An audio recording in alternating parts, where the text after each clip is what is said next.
in the seemingly endless halls of the Biblioplex, where arcane knowledge from countless worlds lined shelves that had seen the rise and fall of empires, it seemed as though the only sound on the whole plane of Arcavios was the click of heel on stone. Professor Onyx, as she was known here, took a deep breath as she walked, inhaling the smell of old paper and the familiar ozone that always seemed to accompany magic. She needed a break from yet another insufferable meeting. For all the wisdom and learning in this place, it was populated with some remarkably thick-headed individuals.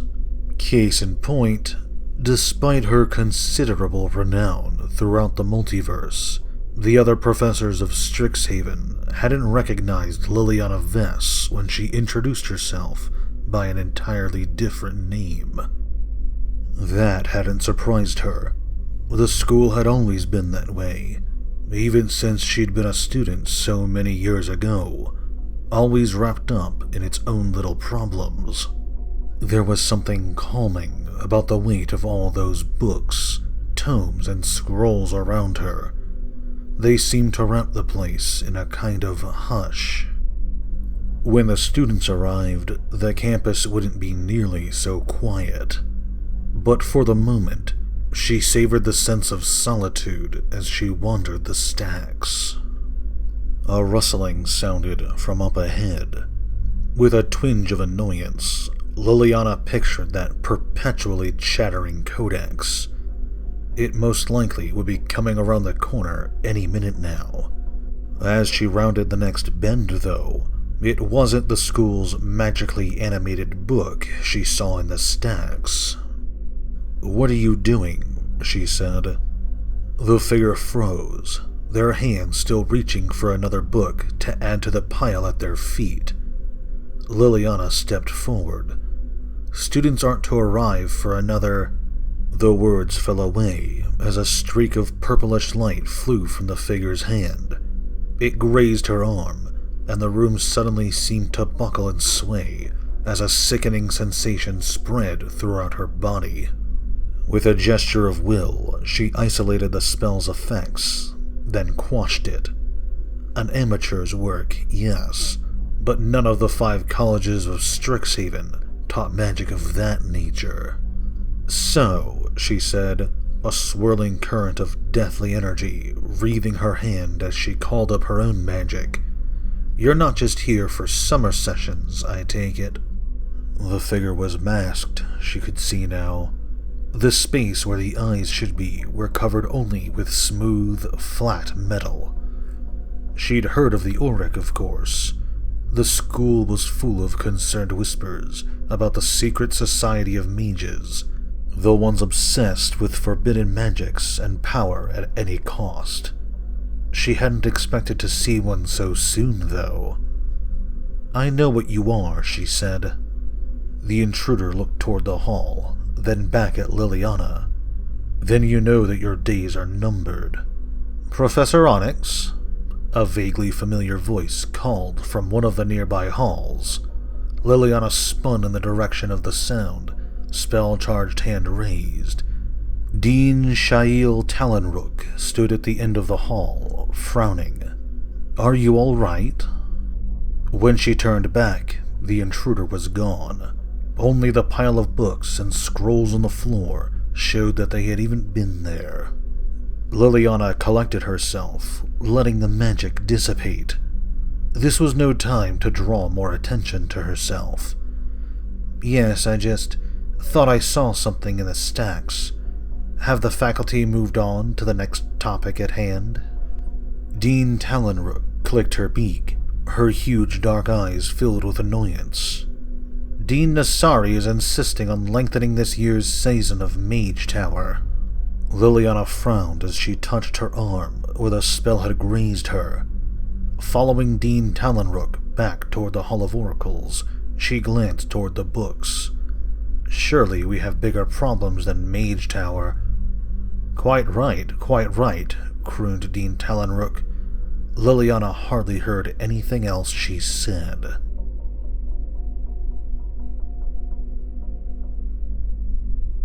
In his chambers on Kylem, Will Kenrith stared helplessly at the towering stack of books on his bed. He'd been trying to choose which one to bring with him. At first, it seemed certain that a tome regarding the Molten Prophecy was the best bet, but then he had remembered his favorite historical text, the accounting of Thaddeus the Healer. It was now an hour later, and he was no closer to deciding. He ran a hand through his short blonde hair and glanced across the room, his eye catching on the glowing, owl-shaped card on the table before he shook his head. There was no way to know how long it would be before they returned to Kylem, if they ever did. The front door banged open, making Will flinch, and Rowan Kenrith strutted inside. Will's sister was just as tall as him, golden hair flowing down the red cape thrown over her shoulder. She frowned at Will, her gaze flicking to the books still spread out in front of him. "How are you still not ready?" "Just give me a minute," he said. "The Molten Prophecy. Definitely the Molten Prophecy." Rowan picked up the invitation from the table across the room. Golden sparks floated up from it, the owl-shaped card glowing slightly in her hand. "You've had 2 weeks, Will. We need to get going. The histories say Strixhaven has existed there for millennia. I'm sure it can wait a few more minutes for us." He glanced back at the stack. How could he make do without the accounting of Thaddeus? Or possibly ours. Rowan groaned. "Kasmina is probably waiting on us right now." Will sighed. Kasmina. The woman had told them plenty about all the things that Strixhaven had to offer, but her invitation had come out of nowhere, arriving only a few days after Garrick had been satisfied enough with their security to leave them on their own. They hadn't spent that much time with her on Kylem, yet now they were supposed to go to an entirely new world on her word alone. Will turned back to his books. "I'm sure she'll be fine." "We are leaving." "Yes, I know, today. Certainly. I just need to—" "No, Will." Rowan crumbled the invitation in her hand. "Now." Will started to speak, but light burst through the room. Tendrils of shadows swirling through the air. He squinted against it as it spread out to surround his sister. Behind her, specks of a bright blue sky shone in a web of verdant green leaves. Rowan grinned and waved as she stepped into the light and disappeared.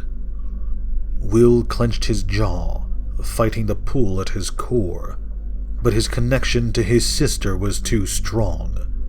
Soon the same tendrils of light and shadow erupted around him, washing the bed in its ethereal glow. Desperately, he grabbed the memoirs of Thaddeus the Healer before the light could pull him into a new plane. All around him, then, was light and color and sound unlike any in Kylem. He was hurtling through nothing, through everything. The first thing Will heard, wherever Rowan had taken them, was a high-pitched screech. It was coming from a blur of feathers and talons, a blur that was headed right for him. Will yelped, raising the memoirs as a shield. The bird cut up into the air just before impact, whirling in a wide arc overhead. They were in a clearing, surrounded by dwarfish, gentle-looking trees. At the edge of it stood a familiar figure, carrying a crooked staff. After a moment, the bird dropped out of the sky and landed on the woman's shoulders. "Hello, Will, Rowan." A spear of sunlight shone over her, setting her red hair alight. Kasmina gave something of a small smile, nodding to him.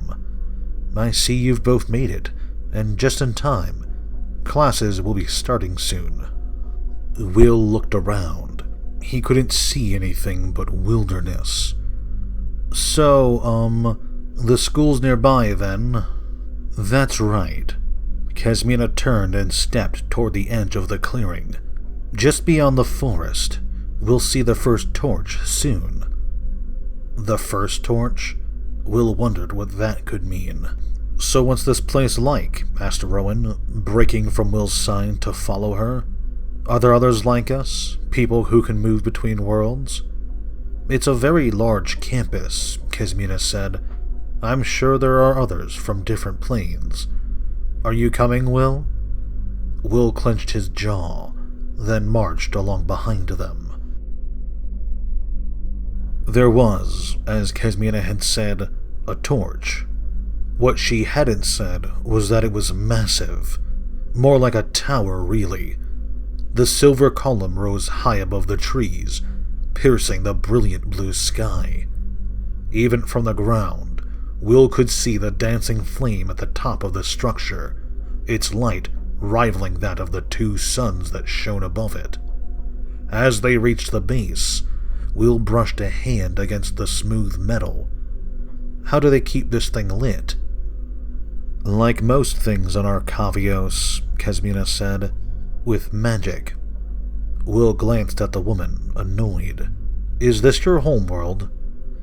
I have been with the university for a long time, but no. Kesmina looked toward the horizon. The next torch should be that way. Will looked in the same direction, but all he could see were the green fields stretching out before them, broken only by a foot-worn path. If there are more torches, you'll have to admire them later, Will. Come on, said Rowan, running ahead. Rowan, slow down, said Will. We don't know who or what could be out there. Exactly, she said, laughing. They walked for a few miles before they reached the next torch. Will wondered how many of them were across this plain, and what other strange lands they might tower over. The Stormwright texts were a lot more thorough, Kesmina said idly. Will started at Kesmina's nearness. He frowned, then followed her gaze to the book at his side. He slid his hand over it, the worn cover giving him a sense of security. I haven't heard of that one. Well, you can always consult it at the Biblioplex, once we reach Strixhaven. The what? Rowan asked. The Biblioplex, Kesmina replied. Home to the most extensive collection of knowledge regarding magic on any plane, anywhere.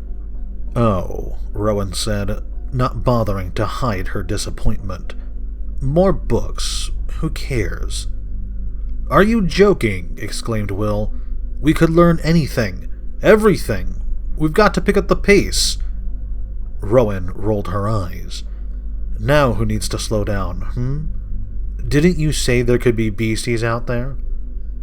My owl would alert me to any approaching danger, said Kesmina. Neither of you have anything to fear. Will glanced at the bird. It flexed its white wings as the light of the suns bounced off its round eyes. In a halting motion, it turned its head to look directly at him. Will frowned. What's wrong with it?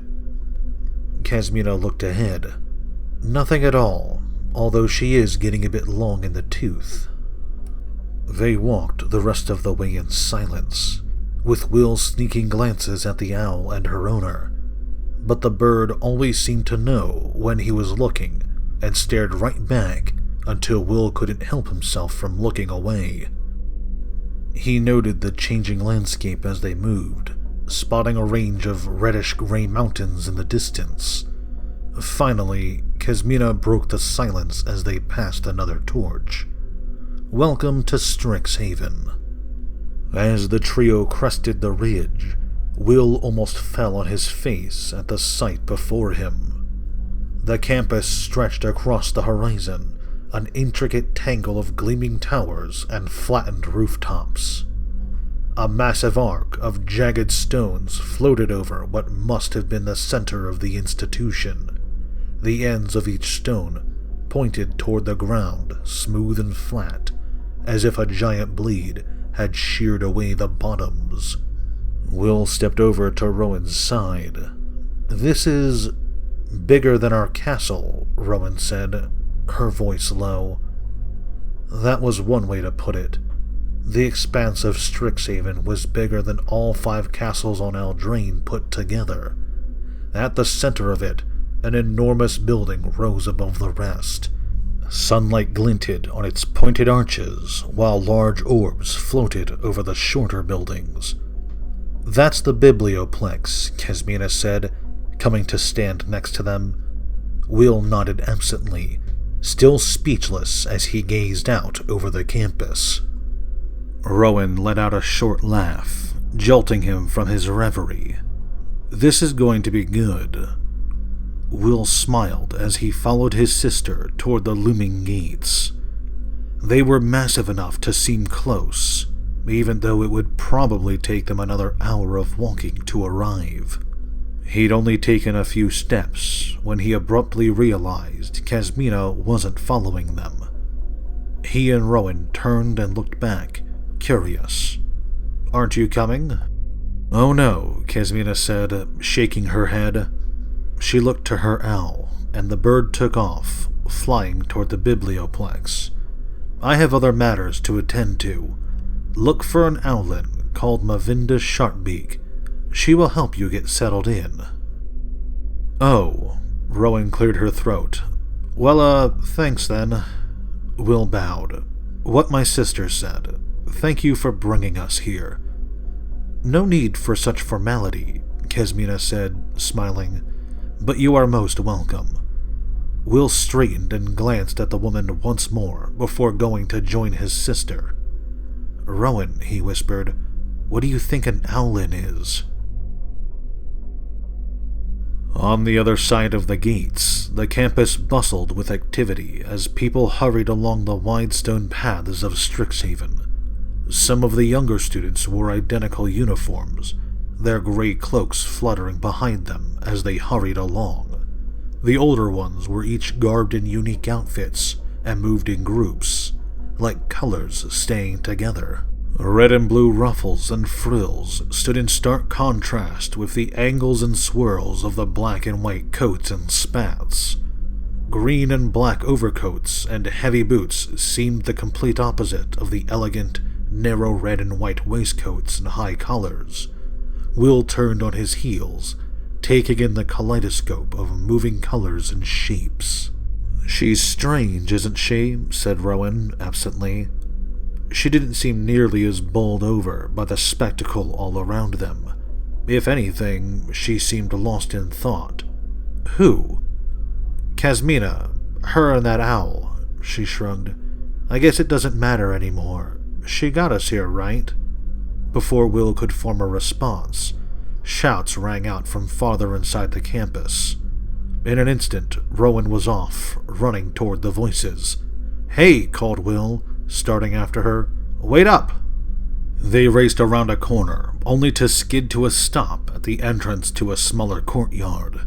Inside, a crowd watched as 2 groups of students flung spells across a grassy field, the bolts of light and color zipping and spiraling through the air as they narrowly missed their targets.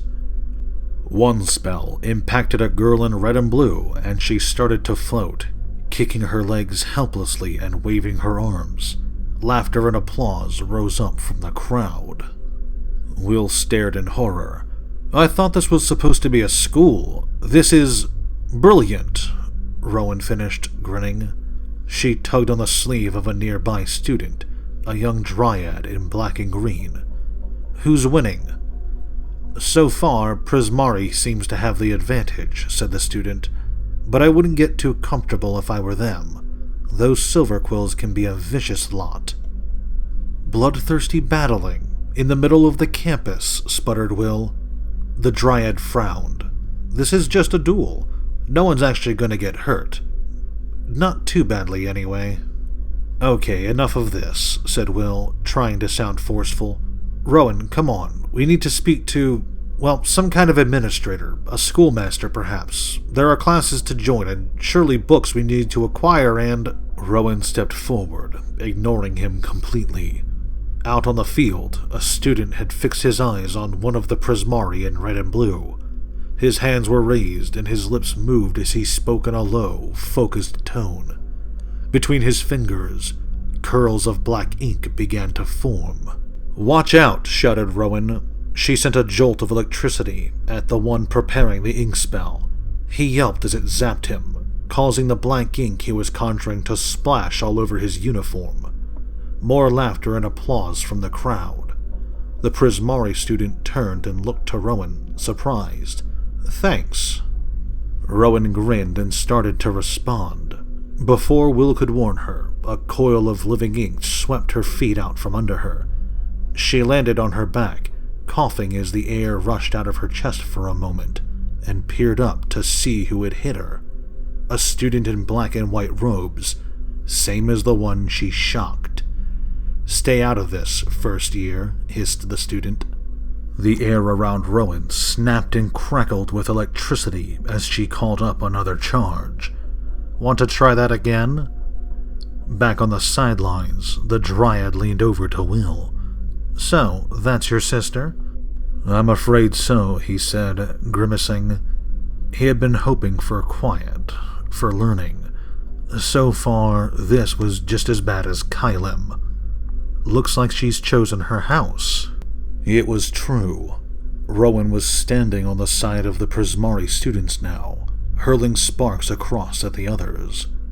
Reluctantly, Will stepped onto the field, picking his way through the battle, dodging gouts of flame and arrows of light as they flew back and forth. When he finally managed to reach her, he grabbed her arm. "Rowan, this isn't our fight, let's go." She just laughed. "Will, you'd have some fun if you actually tried it." "We're not here to have fun, Rowan, we're here to become better mages." "Stand aside, first year," came a shout from behind him. He turned just in time to catch an orb of ink in the chest, which exploded and sent him crashing into Rowan. Together, they picked themselves off the ground, coughing, and Will looked down in horror. The copy of Memoirs of Thetis that he'd had in his traveler's pack had fallen out and was dripping with black ink.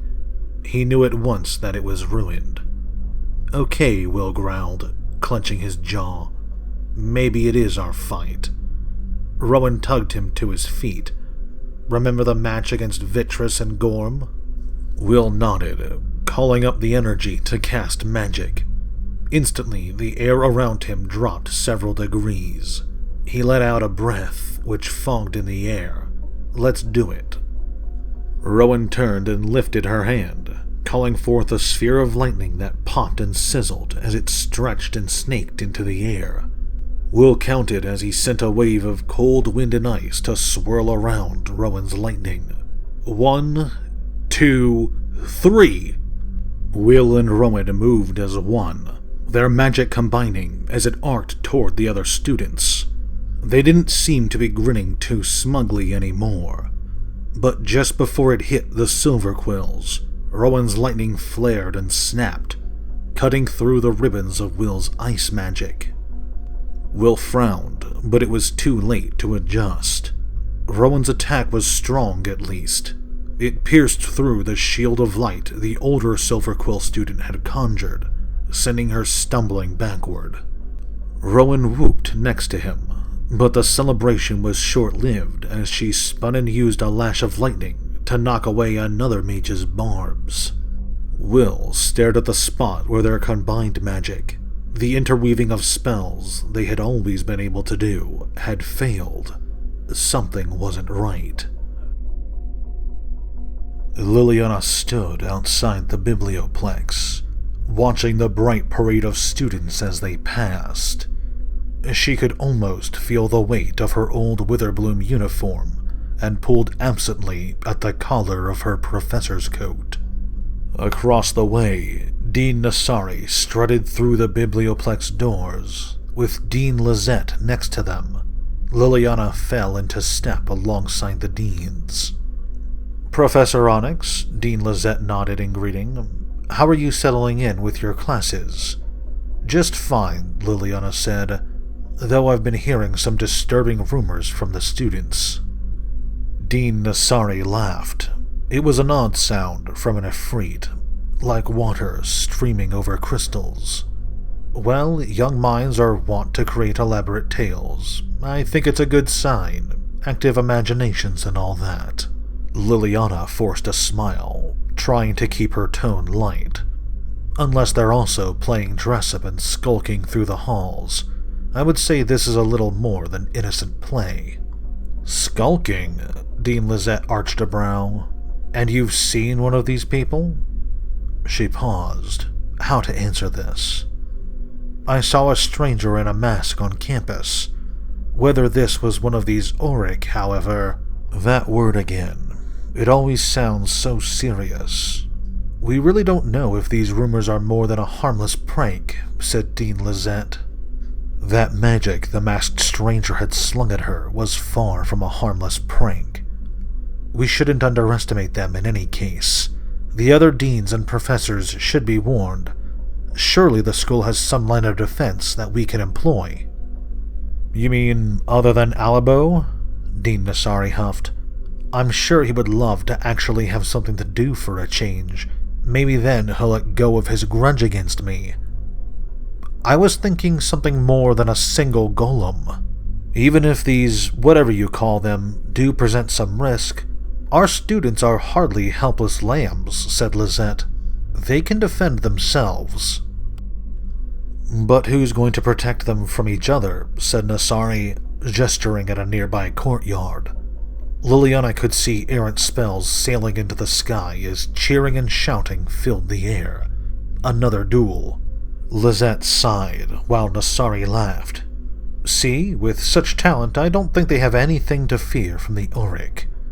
Dean Nassari, started Liliana. We should really... Fine. Together, they moved to break up the battle. Nassari sent a wide swath of water through the crowd, corralling Prismari students. Vines and roots shot forth from the ground under Dean Lizette's command, pulling children away from each other and binding their hands before they could send any more magic flying. A young boy grumbled as he followed a blonde girl off the field. This isn't Kylum, Rowan. Liliana frowned, her gaze sweeping over their clothes. They were out of uniform, and swords hung from their belts. His short hair was just as bright as hers, their eyes and noses mirrors of each other. Kylum, he'd said. She knew of a place called Kylum, but it wasn't located on Arcavios. The girl frowned. I know that, Will, but this isn't Eldraine either, and you can't tell me what to do. Can we please just go before we get into trouble? Liliana watched as the twins passed her, briefly meeting the boy's gaze. He shot her a nervous smile, then hurried past, pulling his sister along with him. They probably weren't Auric agents, but if they were planeswalkers, then maybe they could be useful if, when, she corrected herself, trouble arrived at Strixhaven. Will marveled at the walls inside of the student dormitories. Intricate lines raced along the stone, glowing with a soft light. He reached out and traced one of them, the magic tingling against his fingertip. This is it, Rowan said from down the hall. She waved Will over before pushing in the door. Going in after her, Will took in the sturdy walls and the glass window. Sunlight streamed in, filling the space with a warm glow.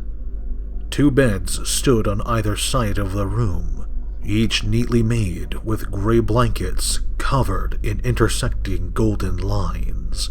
On the wall behind the door, 2 uniforms hung on racks, matching shoes sitting on the floor beneath them.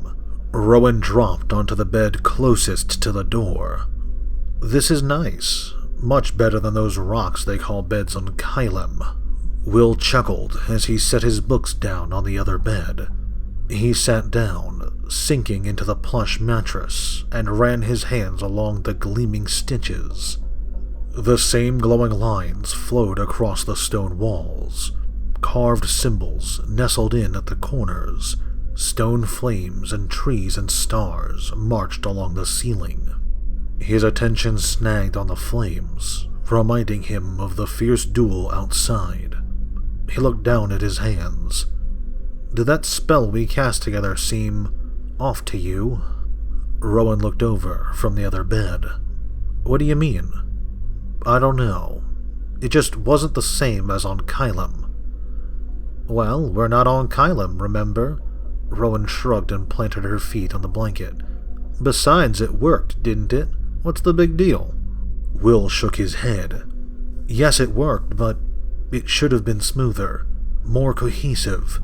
We've done spells together dozens of times, but this time it was as if our magic wasn't cooperating. I wonder if the Biblioplex will have some answers. Well, you have fun with all that reading, Rowan said. She pulled herself up and headed toward the door. This isn't just my problem, Rowan, protested Will. What if being on this world is doing something to affect our magic? My magic was just fine. No, it wasn't. Will stepped toward his sister. But here we can figure out why. You heard Kasmina. This is the most extensive collection of magical knowledge in the multiverse. We didn't come here to get in some stupid school feud. Rowan rolled her eyes. Oh, really? And what did we come here for? To learn, to get stronger, to take advantage of the knowledge and wisdom that Strixhaven has to offer. Will dropped his hands to his side. We could take all of that back to Eldraine and help our own people. Rowan only shook her head. That's what you came here for, Will. But I'm not you. We may be twins, but I'm allowed to live my own life. Of course you are, Will sighed. That's not what I meant. After a moment, Rowan turned and left. Will grabbed his books and hurried after her, but as Rowan moved further down the hall, Will's footsteps slowed. Maybe he would have to find answers on his own. On a bench along a scenic campus courtyard, Kasmina watched her owl returning from the dormitories. She could still see the twins in her mind, their images a bit warped from the shape of those avian eyes. Strixhaven would offer many possibilities for them both. She just needed to see which ones they would take. Something pulled at her attention, and Kasmina closed her eyes, but instead of darkness, her mind filled with red. Another of her owls flew through the air, soaring over a rocky desert. Movement below snagged her gaze. A man climbed the rocks, the reds and browns of his clothes helping him blend into the landscape. Beside him, a fox-like creature leapt nimbly up the side of the formation, only to suddenly stop and drop into a defensive stance. There was a rush of air as several figures seemed to slide from the shadows, stepping out of the surrounding mazes at impossible angles. They were dressed in dark clothes, metal masks hovering where their faces should be. A sickly purple light coalesced in each of their raised hands, all of which were pointed at the man with the fox thing. Slowly, he raised his hands in surrender. Kasmina sent a mental command, and her owl followed high overhead as the mages bound the man's arms and dragged him toward a yawning cave mouth waiting ahead. Luca grunted as the mages shoved him into the cave. Mila prowled at his side, her teeth bared and hackles raised. Silently, he reached out through their link to soothe her. If she attacked, the mages would think he was an enemy. And while he was sure he'd win the fight, that wasn't what he had come here for. Mila looked up at him, then slowly settled back into wariness. She kept in step with Luca, stepping over aged, moldering books that spilled over from the bare stacks along the wall. The mages brought him into a larger chamber. Stalagmites and stalactites cut through the space like jagged teeth. The ceiling bathed in shadows. Luca stumbled on a loose stone, sending a small shower of pebbles skittering down the slope behind him. "Quiet," one of the mages hissed at him. He shoved at Luca's shoulder. Keep moving." Luca took a breath, trying to smother his own annoyance. Then one of the stalagmites moved. At first, he thought he was imagining things, the darkness playing tricks with his mind. Then, Luca extended his senses and froze. The pebbly, rigid texture wasn't stone, but some kind of shell.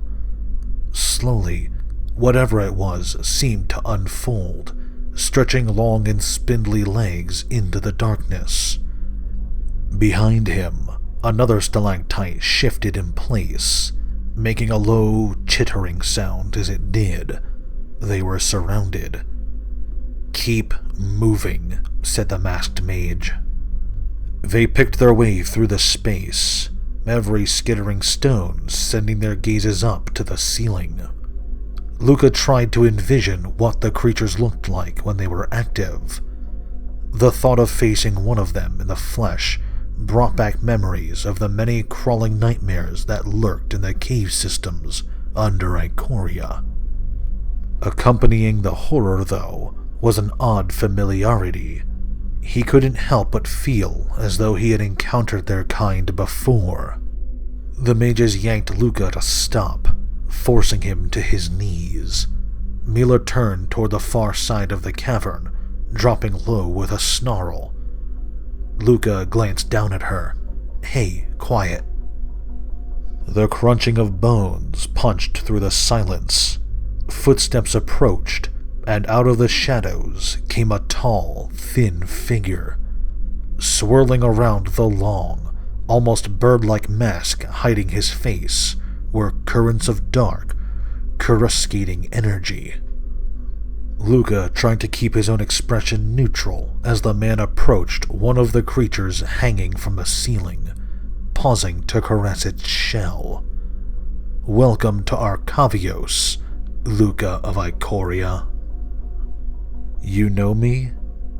"I know many things. Things that I could teach you." The masked man stepped away from the strange creature, toward Luca. "And in exchange, I believe there are things you could do for me."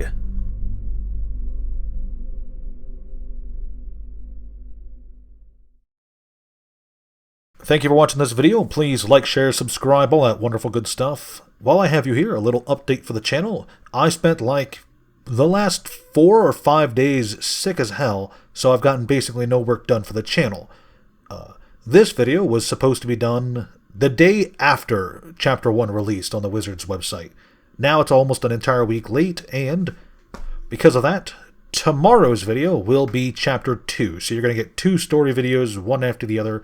After that, videos should be a bit sparse, but in case you haven't seen my community tab, my next major project will be the Weatherlight Saga, starting with the Brothers' War.